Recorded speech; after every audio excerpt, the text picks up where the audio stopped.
जहां भारत के एक हिस्से में पश्चिम बंगाल की मुख्यमंत्री ये कह देती हैं कि हिंदू इस इलाके में ना जाएं, तो क्या मुख्यमंत्री ही समाज को बांटने पर आ गई, क्षेत्र को बांटने पर आ गई? अपने आप में चिंता का विषय खड़ा हो जाता है। किसी दुनिया के दो देशों के बीच में युद्ध चल रहा हो तो एक अलग बात है, लेकिन अपने ही देश में बंगाल और बिहार में जो स्थिति पैदा कर दो कि रामनवमी के समय भी आपको शांतिपूर्वक शोभा यात्रा ना निकलने दी जाए, आगजनी हो, पथराव हो, हत्या पर मजबूर कर दिया जाए,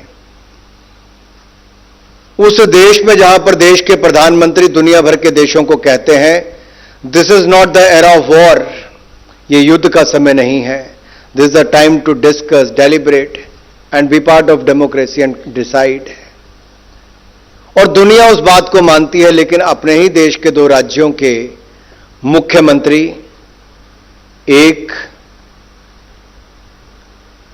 जहां इस तरह की बातें करते हैं और पक्षपात करने का काम करते हैं, वो अपने आप में बहुत बड़े प्रश्न चिन्ह खड़ा करता है कि क्या ये वायलेंस के पीछे एक वर्ग है या ये तुष्टीकरण की राजनीति उनको और हवा देने का काम करती है? क्या वोट बैंक की राजनीति में हम अशांति फैलाने का काम इस तरह से भी किया जाता है? ये अपने आप में बहुत सारी चुनौतियां, समस्याएं देश के सामने खड़ा करता है। वायलेंस केवल समाज में नहीं, डोमेस्टिक वायलेंस के भी बहुत सारे उदाहरण हम सबके सामने आते हैं। ट्रिपल तलाक पर आरिफ मोहम्मद खान साहब बहुत शानदार तरीके से अपनी बात रखते हैं। मैंने पिछली बार सूचना प्रसारण मंत्रालय का कार्यक्रम किया तो बहुत शानदार इन्होंने अपना भाषण वहां पर किया, लेकिन डोमेस्टिक वायलेंस के केस केवल एक वर्ग या एक ने, पूरे समाज में हर जाति धर्म के लोगों के बीच में आते हैं। और इस 87% जो महिलाओं के ऊपर उत्पीड़न के मामले डोमेस्टिक वायलेंस के कारण हैं। जब हम अहिंसा की बात करते हैं तो ये हर घर से शुरुआत हो जाती है, समाज से लेकर दुनिया तक जाती है। तो मैं तो ये कहना चाहता हूं, हमें कहीं से भी, और मंच पर उपस्थित मैं संतगणों से इतना जरूर कहना चाहता हूं, जब आपके कार्यक्रमों में आते हैं तो सब ऐसा लगते हैं कि सब लोग शांति के प्रतीक हैं, कोई भाईचारे को इतना आगे बढ़ाना चाहता है कि मानो लगता है पूरा देश और विश्व में भाईचारा ही बढ़ जाएगा। लेकिन जब ये लोग अपने समाज में, अपने घरों पर जाते तो पड़ोसियों के साथ नोकझोंक होना आम सी बात बन जाती है। तो हम यहां से लेकर क्या गए और वास्तविक जीवन में, प्रैक्टिकल वर्ल्ड में जाकर हमने क्या उसको पाया है, ये कुछ चुनौतियां हम सबके सामने हैं। तो ऐसा जब विश्व के सामने बहुत सारी चुनौतियां मौजूद हैं और उनके समाधान ढूंढ रहे हैं, तब भगवान महावीर द्वारा प्रतिपादित दर्शन एवं उपदेश बहुत महत्व रखते हैं।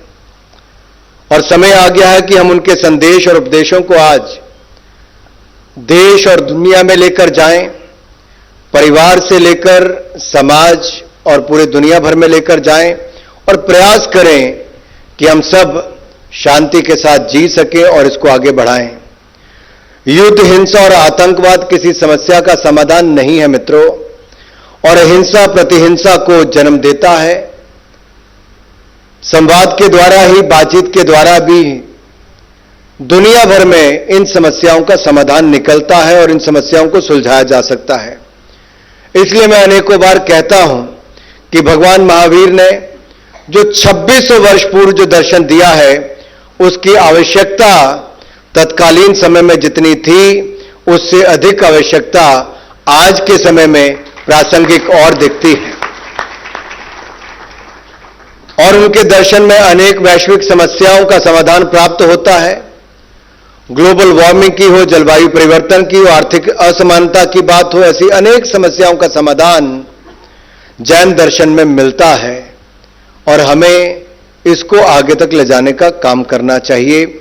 भगवान महावीर ने संयम आधारित जीवन शैली की बात की थी, व्यक्तिगत भोग और उपभोग के ने सीमाकरण की बात की। उन्होंने कहा पदार्थ सीमित है, वो असीम इच्छा शक्तियों को पूर्ति नहीं करते।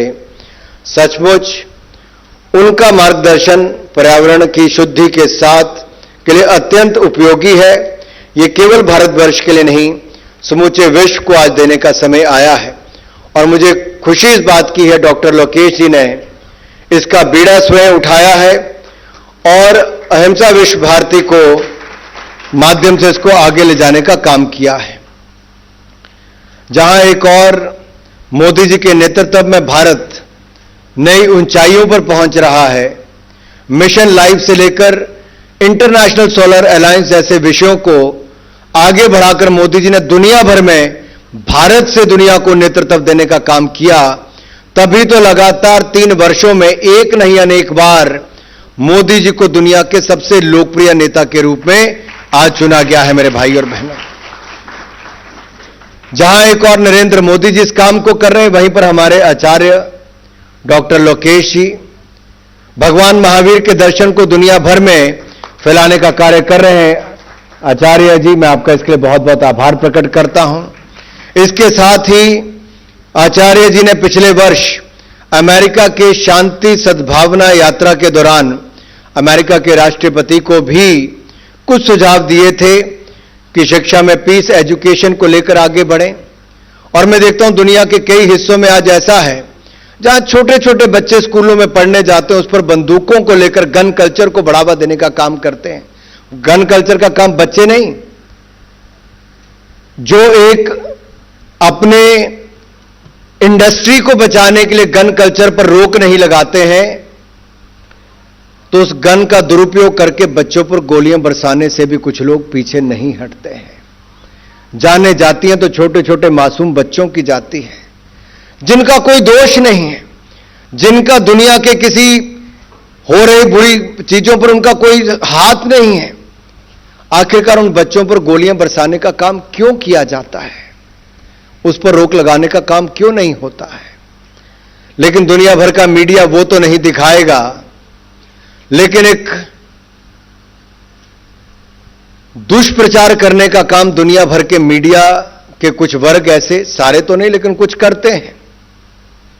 कोविड का समय आया तो ये कहा गया भारत में करोड़ों लोग मर जाएंगे, यहां वैक्सीन नहीं मिल पाएगी कि दुनिया भर के देश अपने देशों को प्राथमिकता देंगे। भारत के लोग महामारी और भूखमरी के कारण मर जाएंगे, 140 करोड़ के लोगों का पेट कैसे भर पाओगे? मैं आज पूछता हूं दुनिया के उस मीडिया समूह से, कौन से ऐसे चैनल वाले थे, कौन सी ऐसी अखबारों वाले थे जो लिखते थे कि भारत में भूखमरी महामारी के कारण करोड़ों लोग मर जाएंगे? आज कोविड समय के 2.5 वर्ष बीतने के बाद मैं कहता हूं, अगर भूखमरी और महामारी से बचाने का काम किसी ने किया है तो नरेंद्र मोदी के नेतृत्व में भारत की सरकार ने किया है। 80 करोड़ लोगों को 28 महीने तक मुफ्त में अनाज देने का काम दुनिया का कोई देश नहीं कर पाया, हमारे भारत ने करने का काम किया है। अरे दुनिया भर के लोग और दुनिया भर की सरकारें तो केवल अपने देश तक सीमित हो गई। ये मेरे भारत के मेरे भाई और बहन हैं जिन्होंने सड़कों पर निकलकर एक मजदूर से लेकर एक महिला से लेकर एक परिवार तक को बचाने के लिए अपने बचाए हुए पैसों को जो आपने डिपॉजिट किए थे वो गरीबों को सहयोग देने में दिए। आपने अपने रसोई से अनाज निकालकर पकाकर लोगों को पकाया हुआ भोजन भी दिया, तो राशन देने का काम भी हिंदुस्तान के 140 करोड़ देश के लोगों ने अपने भाई और बहनों को देने का काम किया। वहीं नरेंद्र मोदी जी की सरकार ने एक नहीं 2-2 वैक्सीन बनाने का काम किया जो दुनिया का कोई देश नहीं कर पाया। हमने 220 करोड़ वैक्सीन भारत के लोगों को बिल्कुल मुफ्त में लगाने का काम किया है, ये कोई और नहीं कर पाया है। और यही नहीं, भारत में दवाइयों का निर्माण भी किया, तो भारत की वैक्सीन को हमने दुनिया के 150 से ज्यादा देशों तक देने का काम मोदी जी की सरकार ने किया है। वैक्सीन मैत्री को आगे बढ़ाने का काम किया। यह भी एक शांति का प्रतीक है। आप सोचिए, अगर उन देशों में 150 देशों में वैक्सीन नहीं पहुंचती क्या, तो क्या वहां शांति बनी रहती?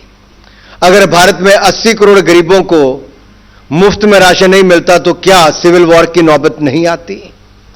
यह भी एक तरह से रोक लगाई गई हिंसा होने पर, जब आप लोगों ने मदद करने के रूप में आगे बढ़ा।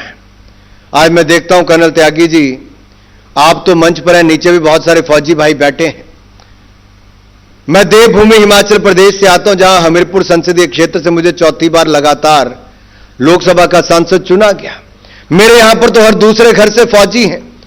मेरे ही ना जाने कितनी पीढ़ियां फौज में हैं। मेरे दादाजी फौजी थे, उनके पिता फौजी थे, उनके पिताजी फौजी थे। और मैं जब तीसरी बार का लोकसभा का सांसद बना 2014 में, तो मैंने भी अपना कमीशन पास करके टेरिटोरियल आर्मी में मैं लेफ्टिनेंट बना, और उससे पास होकर आगे मेरी प्रमोशन जब हुई तो मैं कैप्टन के रूप में आज टेरिटोरियल आर्मी में 124 सिख रेजिमेंट में अपनी सेवाएं आज भी दे रहा हूं सांसद बनने के बाद। अब एक और तो आप देखोगे कि भाई ये फौज में है तो फौज का काम क्या है। मैं तो कहता हूं फौज का काम शांति को बनाए रखने का है, सीमाओं को सुरक्षित रखने का है, और हमारी सेना को मजबूत करने का काम जहां प्रधानमंत्री नरेंद्र मोदी जी ने किया है।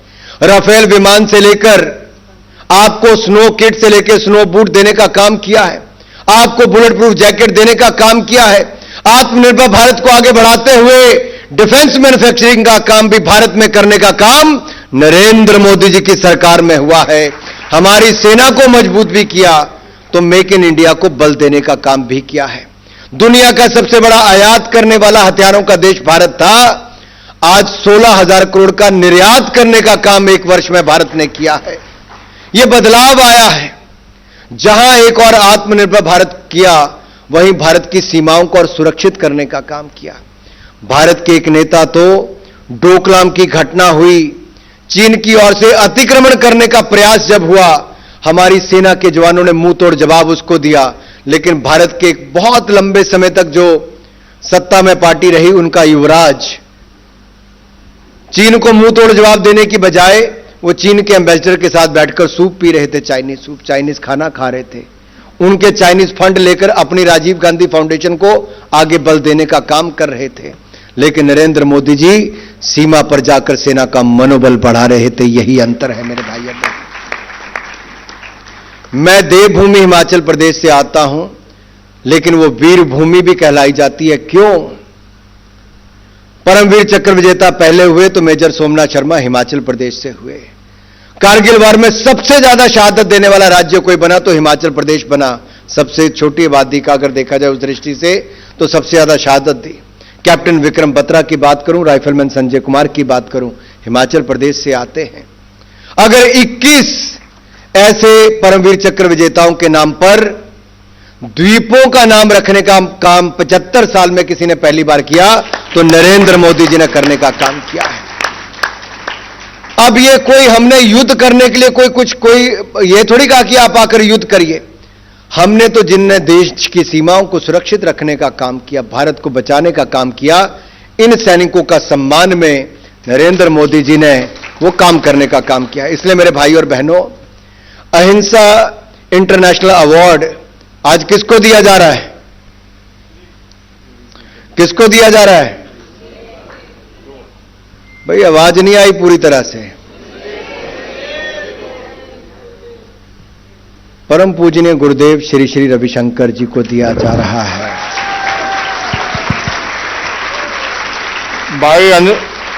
भाई अनुराग जी का प्रश्न है कि अहिंसा इंटरनेशनल अवार्ड किसको दिया जा रहा है? अहिंसा इंटरनेशनल अवार्ड दिया जा रहा है एक जो आत्मा को स्वस्थ बनाते हैं वो पूज्य गुरुदेव श्री श्री जी को। दूसरा अहिंसा इंटरनेशनल अवार्ड दिया जा रहा है जो शरीर। स्टैंडिंग ओवेशन, सब खड़े होकर एक बार जोरदार तालियों के साथ परम पूजनीय महाराज।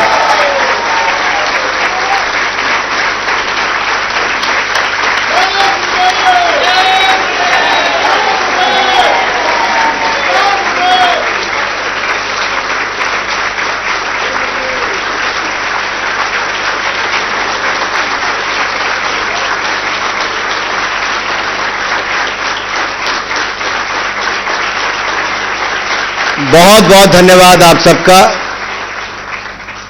देखिए, मुझे बहुत कार्यक्रमों में जाने का अवसर मिलता है, लेकिन शायद ही बहुत कम कार्यक्रम ऐसे होते हैं जहां कार्यक्रम की शुरुआत से लेकर और कार्यक्रम के मध्य तक जो श्रोता है उनकी ऊर्जा इतनी बनी रहती है आपने दिखा दिया है कि आप कितने ऊर्जावान हैं और अहिंसा का समर्थन करने वाले हैं। मैं अपनी ओर से आप सबके लिए जोरदार तालियां बजा देता हूं कि आपने कार्यक्रम की ऊर्जा भी बनाए रखी और कार्यक्रम को और शोभा भी बनाए रखी।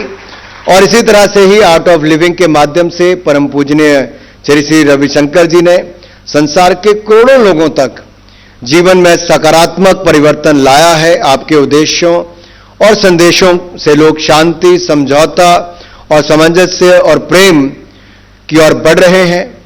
मैं दोनों ही गुरुओं को और यहां पर वापस सभी संतगणों का इसके लिए आभार भी प्रकट करता हूं। थोड़ा लंबा बोल गया, इतना समय मेरे लिए नहीं था, लेकिन इतना जरूर कहूंगा कि आइए आगे बढ़ें।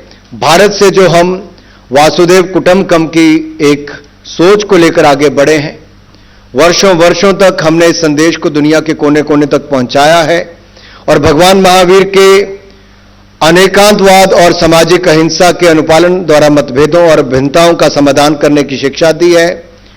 इस संदर्भ में हम सब इसे और प्रासंगिक करें और दुनिया तक संदेश पहुंचाएं और भगवान महावीर दर्शन के 3 सिद्धांत अहिंसा, अनेकांत और अपरिग्रह बहुत सी आधुनिक समस्याओं का समाधान प्रस्तुत करते हैं।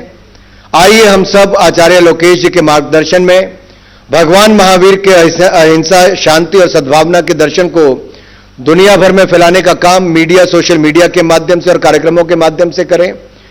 अशांत विश्व को शांति का संदेश दें।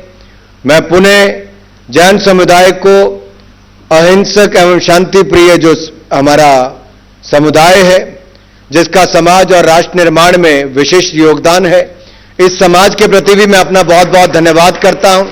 और समाज सेवा के क्षेत्र में आप एक मिसाल के रूप में आगे आए हैं और अहिंसा विश्व भारती संस्था के कार्यकर्ताओं ने जो शानदार कार्यक्रम का आयोजन किया है, मैं आप सबको बहुत बहुत बधाई और धन्यवाद भी देता हूं। और G20 की प्रेसिडेंसी जो अध्यक्षता भारत को मिली है, ये अपने आप में एक बहुत बड़ा भारत के प्रति, ये मोदी जी के नेतृत्व में हम कर रहे हैं, आजादी के 75वें वर्ष में कर रहे हैं। अमृत काल से लेकर स्वर्णिम काल की यात्रा जो अगले 25 वर्ष की हमारी होगी, मुझे पूर्ण विश्वास है शांति के रास्ते पर ही होगी, सद्भावना के रास्ते पर ही होगी, सेवा भाव के से ही हम आगे बढ़ेंगे। आत्मनिर्भर भारत के माध्यम से भारत को और मजबूत करेंगे। जैसे फ्रेजाइल 5 इकोनॉमी से, यानी कि लड़खड़ाती 5 अर्थव्यवस्थाओं से फर्स्ट 5 इकोनॉमीज में आज भारत को लाकर मोदी जी ने खड़ा कर दिया है। हम पहली अर्थव्यवस्था बनने का काम भी अगले 25 वर्षों में करने का काम करेंगे, लेकिन शांति के रास्ते पर ही करेंगे, सद्भावना के रास्ते पर ही करेंगे। अगर योग हमने दुनिया को दिया है, सोलर अलायंस हमने दुनिया को दिया है, मिशन लाइफ दुनिया को हमने दिया है, तो शांति का रास्ता और आगे बढ़ाकर दुनिया को देंगे। पूरे विश्व में शांति हो, one earth, one future, one family, इसी को लेकर G20 चल रहा है। हम दुनिया को संदेश ये दें, शांति के रास्ते पे चलने का दें। एक बार फिर आचार्य लोकेश जी को इस शानदार कार्यक्रम के आयोजन पर बहुत बहुत बधाई, बहुत बहुत धन्यवाद। बोले जय भारत, भारत माता की।